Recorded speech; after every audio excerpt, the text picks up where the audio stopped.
Hello, everyone, and welcome back to iMochaSIP Skills Intelligence Podcast. Today, we are going to dive into an important topic around workforce transformation, talent, intelligence, and innovative talent strategies. Today's topic is bridging the skill gaps, strategies for success in the age of AI and automation. So, we all know the impact of AI, we are seeing it everywhere. The world of work is changing fast than ever.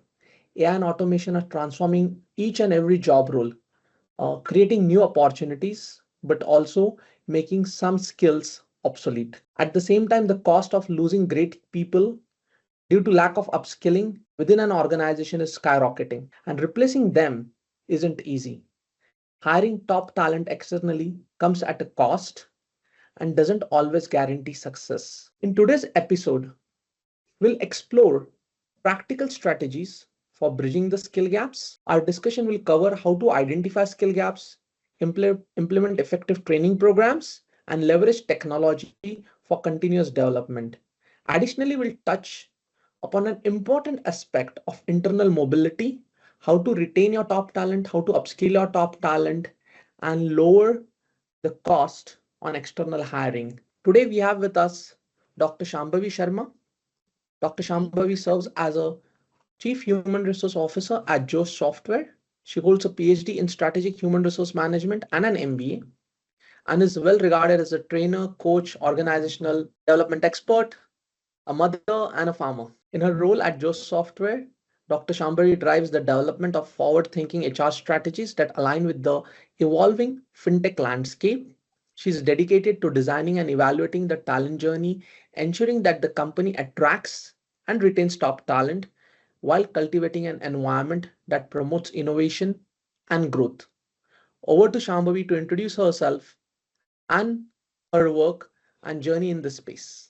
Over to you, Shambhavi. Hey, thank you, Sujit, and thanks for inviting me for the podcast. Hi, guys. Good morning. I'm Shambhavi, and with the research degree of, it took me 10 years to complete my research in strategic. I have been able to actually spend around 500 hours of competency assessment, and hence this topic is very close to me in terms of bridging gaps, and assessing and continuously reinventing ourselves as HR and change agents in the organization.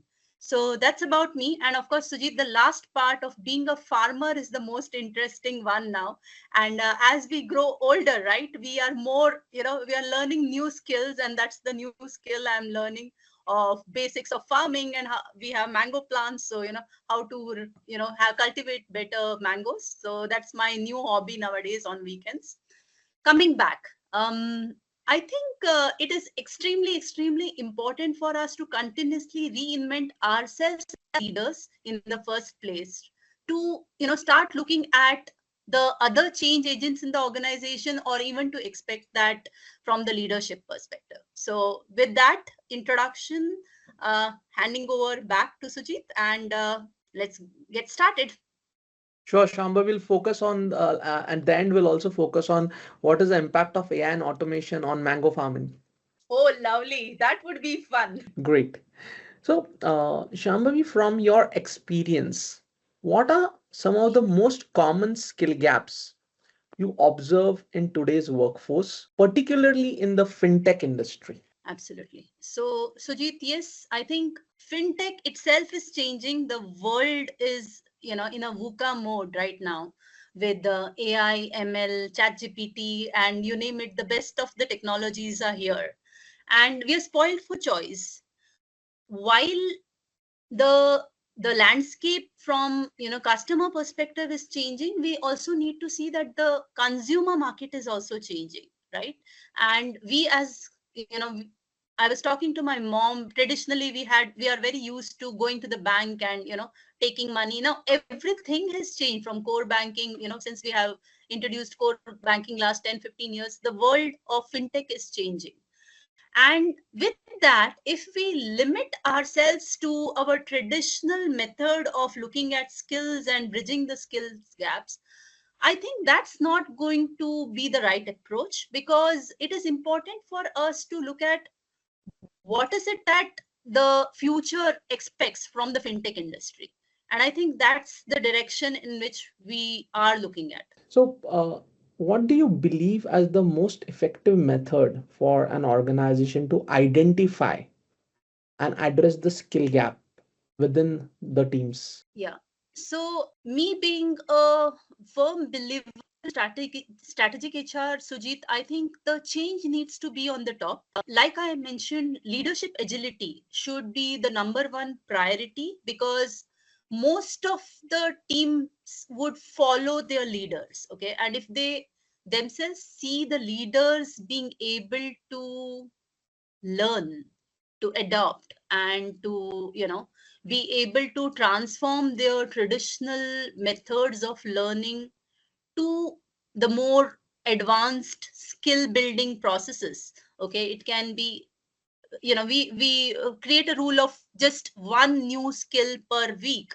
Okay, learning one new skill per week, that itself is a good start for us. From the skill gaps perspective at the middle level, I think the way we are, so from the middle managers, the middle layers, the middle managers perspective, I would say the way we are managing employees, the way we are managing people is drastically changing. It is more about trust now, right? Because we no longer can expect a 5-day working week. We no longer can sit and monitor people's performances. I think it is more of, this is the task and this is the output, and these are the skills. So when we set expectations at the beginning of the year itself, we can probably put or give them a direction as a coach. Okay, the role of manager is changing to manager being a coach. Okay, and we can probably identify these are the areas where they need to build themselves and upskill themselves, so that they are able to manage their teams well. So that's the middle level. From the campus hires and the freshers and the people with between 2 to 8 or 10 years of experience, the best part of our pyramid, and that's the workforce we are talking about. I think they are pretty agile, and hats off to the agility, because I think they are all looking forward for us for giving a direction. Once we are clear with that at the beginning of the year, they can be building this around their individual development plans, their tasks, okay, their performance scores, and they are motivated to learn continuously, because the learning style itself is very small. It's bit size learning for them. So once that clarity, and pick up 3 skills. My plan normally is pick up one in which you're very good at. Okay, let's say I'm very good at AI. That's my top competency building area. And maybe technology. Okay, maybe using technology, as we saw in the morning today. Okay, that's my area of improvement or area of development. That can be the second area of priority for me to learn. Just an example, not to excuse the soft skills, and the soft skills part becomes equally important, because it's about your leadership style and your ability to gain that trust within the workforce. I can probably elaborate it a bit further if you want me to. No, this is very good because you said the change should happen from the top, from a strategic HR perspective, and how the leaders change, and then the middle layer. And I like the concept where you said that the start of the year, we know this is a work to be done. These are the tasks and these are the skills needed, and a manager understanding that, and the manager communicating that to the team, that this is what is a quantum of work we are expected throughout the year, and these are the skills required. So that's kind of a good identifications thing happening from top to down, because sometimes bottom up it's very difficult, because if you don't understand the vision of the CEO, the vision of the company, and then what skills are required for that, people end up learning a lot, I've seen, but then it's not aligned to the organizational objective. So I like your focus that from a strategic HR perspective, start top down, understand the CEO's vision, company's vision, then identify the skills for that work to be done at every level, and the communication should happen from top down, so people know what skills I need to maybe top 3 skills I need to learn this year. So the methodology, what you said, to identify and then addressing, I guess that's pretty well narrated from your side. Yeah. So once again, quick mantra for that is one top skill in which you're very good at. The top competency which you love. Okay, artificial intelligence, machine learning, communication skills, and of course one in which you think as you need to assess yourself. I think you as an employee, you are the best judge, and you can assess your own competencies and pick that up and brush it up. So 2 skills per quarter is good enough, and we as competency experts also believe it takes at least 3 to 6 months to build up one skill or brush up one skill to the next level. If there's a level of 5, it takes a long way for us to really ramp up. Great. So, Shambhavi, with this methodology of strategic HR and top down, could you share a success story where your organizational successfully bridged a skill gap, and what strategies or initiative contributed to that success? Maybe if you can elaborate that more with a example, it would be really help somebody who wants to really do this into a fintech industry. Would be a good method to follow for them. If you can share a case study with some real example. Absolutely. So, Sujit, I thoroughly believe that I've become an expert in change management now. And what I just described is something which we followed religiously at Josh and some of my previous companies as well. Okay. So, we started very basic skill identification, skill gap identification. Okay. Which is called the skill inventory. The industry people know it, all of you know it by heart. What we also did was we analyzed our training data for the last 1 year and saw what are the top 5 skills people have applied for. So we have multiple learning options in the organization: Udemy, Skillsoft, and online learning, on the job trainings and stuff. We have our own in-house inbuilt platforms as well for learning. So we sort of cleaned up the entire data of last 1 year's IDP, individual development plans, and saw what are the top 5 skills in which people have voluntarily applied or attended sessions, classroom sessions, or online sessions, and looked at matching them with the what we want to do as an organization. So when we did the strategy session at the beginning of the year, we relooked at our vision and our priorities as an organization, because with 365 days you can only achieve so much, and if we need to upskill and ramp up our vision, we need to do something drastically different to achieve different results, as they say, right? So we built up those skill gaps in terms of those top critical skills. We ensure that we have enough people in house who can mentor and coach the respective audience who are ready to take up. So because everybody cannot be skilled at every skill, you know how it is, right? There are 500 odd technical skills, 500 behavioral competencies, so it's not possible to focus on everything.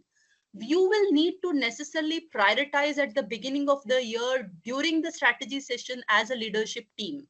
Okay, and it's also very important that your delivery head, your operations head, your CEO, your CMO, okay, all of us are aligned.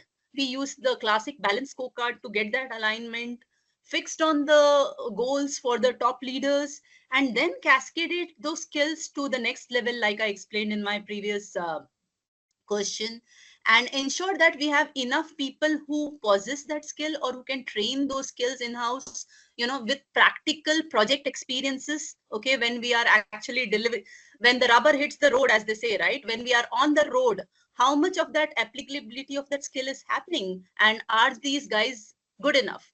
And one more secret I will let which we have been, so we are into services, so we also made a few of our freshers sit through some of these interviews, the behavioral interviews which we conduct during the technical assessments for campus placements, as well as the other rounds of technical analysis. And this became like a refresher for them. Okay, so these are the 50 questions technically which they need to be brushing up. So this became a refresher for the freshers to learn that, okay, these are the requirements from the industry. So automatically we call it shadowing. They started learning, going back to books, going back to their mentors, asking for help. And that's how we could actually ramp up within a short period, with, minimal time, and also be relevant to our customers. So the interesting thing, I guess, the point you made is you're able to get the inputs from the customer incorporated in your process, and that's maybe kind of a what is the things are required in the industry. So rather than you focusing on doing a lot of things on your own, you try to get a customer's voice in the what identifying the skills where the organization needs to be. Sounds very simple, but it's not that easy, you know that. Yeah, but at least because it sounds very simple, it's at least people should start, I would say, adopting it, because many times we read a lot of blogs, we go through a lot of documents, we nowadays write to chat GPT on what skills should my organization focus on. But we forget that while you do all this thing, it's all you're just doing it on your own. Just talking to the customer and getting the voice of the customer in the process may give it a very different touch, and actually that finally works, because while you're delivering all this thing, you're delivering for the customer. So understanding the customer is a very critical aspect maybe in the skill development journey of an organization. Absolutely, Sujit. And you can take 1 year to upskill on the things which you probably, or the skills which you think are relevant. And when they are ready after 1 year, you'll probably see that they are no longer applicable in the industry, right? So if you're not able to channelize the voice of the customer, if you're not able to channelize their need and how the industry is changing, right? That would be a huge gap between your skill building exercise versus what the market is actually expecting. So you will have to listen to the voice from the sales perspective also. It's not just customer, okay, prospective customer also, right? So that will give you the right analysis. It's like a jigsaw puzzle where you put all of these pieces together and look at the larger framework of your capability building exercise. Right. Perfect. So my next question on this entire bridging the skill gap is an important aspect, like as an employee, whenever I'm upgrading my skills or I'm upskilling myself, and one question comes about what new role I can get into, and that is sometimes, and that is called as internal mobility. So what role does internal mobility play in bridging the skill gaps, and how can companies promote career growth from within to retain the top talent? Wow, you hit the nail on the head. So I think that's a huge motivation. I think the minute you show the pipeline. So I think what is important is, as long as you are able to build that trust with them, showing them the growth and development, and everybody cannot be promoted as well. So there has to be a fine balance in the assessment process itself, which has to be transparent. And the more the transparency, the better success ratio for the organization. The logic is very simple. As long as you are able to show that this is the career path, these are the 5 skills which are critical, not to forget, I'm underlining that, your behaviors and your attitude and your behavioral competency, because that is easier said than done. Okay. It is important to have the right balance and the right mix to be able to show these career paths and these succession plans. If you are able to gel these two very beautifully and put a convincing proposal to your hypos, okay, the high potentials, or the the next in line, I think that itself becomes a great value proposition for them to invest in their own upskilling and learning. Okay, I mean, whenever I take the town halls or the all hands, I always see who wants to become the next chro, right? So and if all the girls, the women would raise their hands, and so let's start from there. What's the harm? So I think show them the ladder, that it is not as easy as it looks. Give them transparency in terms of what is required to have the secret sauce, okay, in terms of the right mix of skills, potential and abilities, your attitude and your aptitude towards the growth. And if you're able to find that, show them an assessment process in terms of this is the assessment which you have to go through, which is transparent, okay, and not by your experience itself. It is also about your potential to be able to, you know, be an incumbent for that role. Then I think that it will never fail. Your succession plan, your career path will never fail. And you will gain a lot of trust as an organization because people will enjoy working there. So this is an interesting point, like you made. It's like when we talk about the internal mobility, it's not like the next person in the line as a succession planning who wants to be the CHRO, but somebody you asking a very broad question to the talent pool who wants to be Audience. the CHRO. And maybe somebody become a CHRO 10 years later, maybe in Yes, this organization or another organization. But the thing is, do they know the career path? Do they know what are the skills? Do they know what are the capabilities? What are the behavioral parameters they need to learn towards that, to achieving that? And at every stage, what are assessment parameters? And make it that very democratic, have a very proper information available to people. And if they can even achieve maybe not 10 steps to become a CHR, even a next ladder, if they reach, they are going to feel very proud because they had a clarity about their role and the organization was able to explain them what it takes to reach to the top role. absolutely, Sujit. And see, the as we are speaking, the world of HR is changing. Okay, so there is analytics, there's Chat GPT, so you don't need really a huge team to manage your HR organization. So if people within my team have that agility to cross train themselves, okay, cross cross functional training. So a recruiter, okay, a tag person, a talent acquisition person, can that person be cross skilled to an ops role? I actually did that. Okay, so when we have lean time, when your recruitment numbers are lower, can you cross train that person to an ops role, to that matter an HRBP shadow role? Okay, you can't put the person directly into an HR business partnership role. You would have to put them in a shadow role. Okay, can you train them into compensation and benefits to learn the compliances? Okay, so that period of training and their organizational time is utilized for their own learning. So it's such a beautiful win-win if you look at it, right? So you have a lean period, your tag team is learning ops or compliance or to that matter HR business partnership. And by the time, let's say, the organization scales up and we are ready to take up the next level, they go back to tag for the next 1 year. And then we hire new guys in tag, and these guys can be moved to the next level. It is like a beautiful step by step career ladder which you can prepare for themselves. And I can vouch for it, all my team members now have knowledge about the whole HR function. It is not just tag or ops or HR business partnership. I definitely can vouch for it. Within 1.5 year, I think we have been able to cross train 80% of my team members.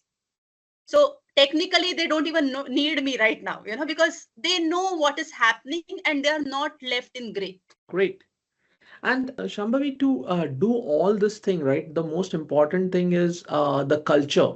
How do you set up in the company, right? So, what is the culture? What is that one mantra for culture? Do you want like when you're driving, is that the culture towards learning and continuous learning and development? Is that culture focus on growth with internal mobility? So, what is the culture you think really works in an organization which drives people? Like you said, 80% people have Of upskilled my or team. transformed, right? So, what is the culture mantra you think can work the most? What is that trump card for culture? Wow. Yeah. So there's no trump card for culture. Culture is a long term game, culture is a long term process. And more than what you say, I think more than what people believe in what they see. And we need to be the role models for that as leaders in the organization. I think, let's say discipline, right? IT works in a flexi environment. So if you have a schedule of the office time starts at 11 and you're reaching there by 12 or 1, I mean, then people will take it for granted if you're starting meetings late yourselves and then expect people to be on time. So these little behavioral indicators itself set the culture at the first step. So I think as a leader, it is very important to walk the talk. First basic paramount importance of building the right culture. Second, be the role models for change. I think a lot of startups I have worked with earlier, I have seen that we are not ready to let go of what we are doing. We are so comfortable of what we are doing that we continue. It's like a vicious circle, it goes round and round. So, and that is my biggest challenge in change management, because if you don't, your time is going to go into that trap of doing the same thing again and again and again, and you're expecting a great result at the end of the year in March. It's not going to happen. So I think if you make your people as the torch bearers of the culture, okay, if you make your people to remind, or rather announce it at the beginning of the year, that this is what we want to do, your team will come back to do, ma'am, this is what you had said. Because youngsters nowadays are not scared, they speak up their mind, right? So that becomes a reflection of your promises, okay, that becomes your scorecard of what you have been able to achieve. And if you're able to do that, think that you've been, you set it right, you set the game right. Of course, there is no one set parameter, because market conditions, as you know, business conditions, the way the environment behaves, VUCA world. Okay, so everything changes. So I think if you're doing well as an organization, you're able to satisfy some of this thing. But otherwise, the first thing which gets cut is your training budgets. They go off the window once a downtime sets in. So it is, as leaders, I think it's equally important for you to ensure that the house runs stably and you have enough cash flows so that you're able to satisfy your home. So these are the two things I think is critical on the driver's seat, on the on the boardroom. Because if you're able to get these things right, people will automatically follow you, they trust you with the previous transparency which we talked about. Give them clearly driven goals rather than ambiguous issues, and let go of redundant practices which eats up your time, space, and your own growth. I think sometimes I see a lot of leaders hesitate to reskill themselves and their teams. So they are so stuck to, or so, not ready to accept the change, that in the process they would probably cast this spell around the team and not be able to get out of that vicious circle. So for the culture of continuous learning and development or bridging the skill gap, you're saying this will keep on happening every year. There's a AI or some new technology keeps on coming from time to time. The more focus is the discipline of the top leadership and how the then uh, there's a domino effect with that discipline approach, or and that discipline is maybe with the time you start the meeting, you come to office, or that discipline is even you walk the talk, you announcing that this is my role, this is the skills required for the change today. You walk that path and communicate to the team, oh, I have actually achieved this, this is the change I have done in myself, right? That's how it's going to motivate everybody. So that culture is more about discipline, that culture is more about walk the talk, that culture is more about again a strategic HR thinking, right? That comes And because transparency and transparency, trust, two pillar trust, stones, transparency and trust. and trust. That's interesting. So in today's impact of with impact and a lot of of AI and the automation, I guess it's more important for organizations to go back to the basics to understand what how to get this change management done. Absolutely, Sujit. And yes, let's come to the last question. The last question from my side was, how do you see the impact of AI and automation on mango farming? Hi, Sujit. I thought that was a googly question, but I'm going to give you a long answer for this. So I think somewhere we have completely forgotten about the impact which we are creating in the world. Okay, take any of the long-term impact of some of these human creations on the world, and the way we are continuously destroying the ecosystem around. So I think it is very, very important for us to realize that nature has its own methodology of healing itself. So, if I have to come back to a mango tree, I'm sure you're aware that mango tree is supposed to, emanate a lot of oxygen, and it's has a lot of religious and spiritual um, rituals attached around the growth of a mango tree. Okay, while for every new occasion you use mango leaves and stuff. The idea is, are we able to at least clean up behind us? Are we able to clean up the environment around us so that we create a better tomorrow? Are we future ready from technology perspective again? Okay, are we clearing the debris which we are creating from technology? So in one of the talks which I talked about clean technology, right, I spoke about the impact of a whale on the ecosystem of the entire ocean. So when a whale dies, right, it actually jumps out and sinks to the bottom of the sea, and eventually it creates food for the rest of the ocean beings for the next 1 year. Can human technology sustain that type of an clean environment? Okay, can we create such clean ecosystems so that we have a better tomorrow, we have a future ready tomorrow? I'm going to go on and on with this topic, but I think we will need a separate podcast for that. Coming back, I think, are we able to recycle the rainwater? One that has been that is going to be my next pet project, where I am looking at some way of, so we are very close to a mountain and the water actually drains away the soil and stuff. So are we able to recycle the water, or am I able to re-harvest the water, or clean it for the better purposes, drinking and other purposes? Third one is, am I able to use solar power to create energy on my own? So that's also going to consume a lot of time and energy. But can I be more sustainable as a farmer? Is a long answer to your short question. So the impact. So you have to learn a lot of new skills around Yes. sustainability, around green farming and green energy. And at the same time, I guess definitely your understanding of strategic HR and the organizational how the change management happens, I guess would be definitely helpful. And we can definitely have one podcast around this around green skills and sustainable energy.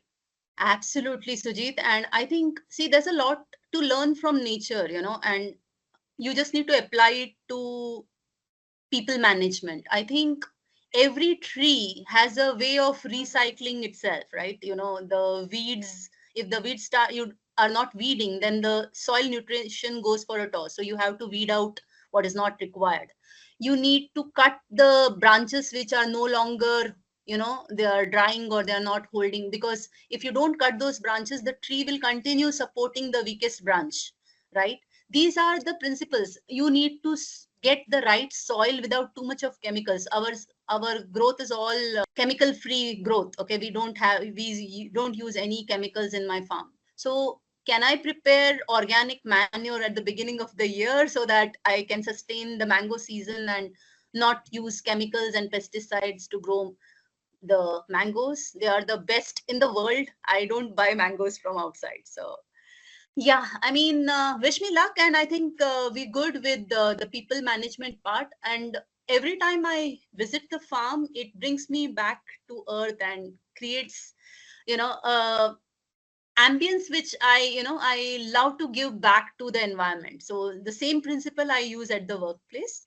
Great. So let's maybe I'll we should write a article on the new skills or the methodologies for sustainable mango farming and how does that can be same I would say Utilize. same approach be taken for upskilling in the organization or reskilling in the organization.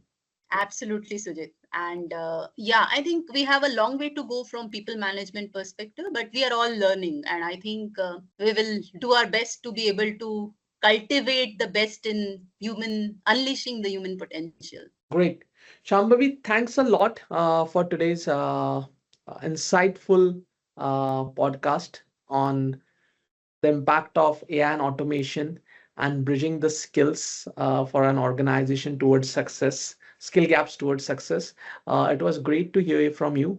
Thank you. Bye. Take care. Thank you.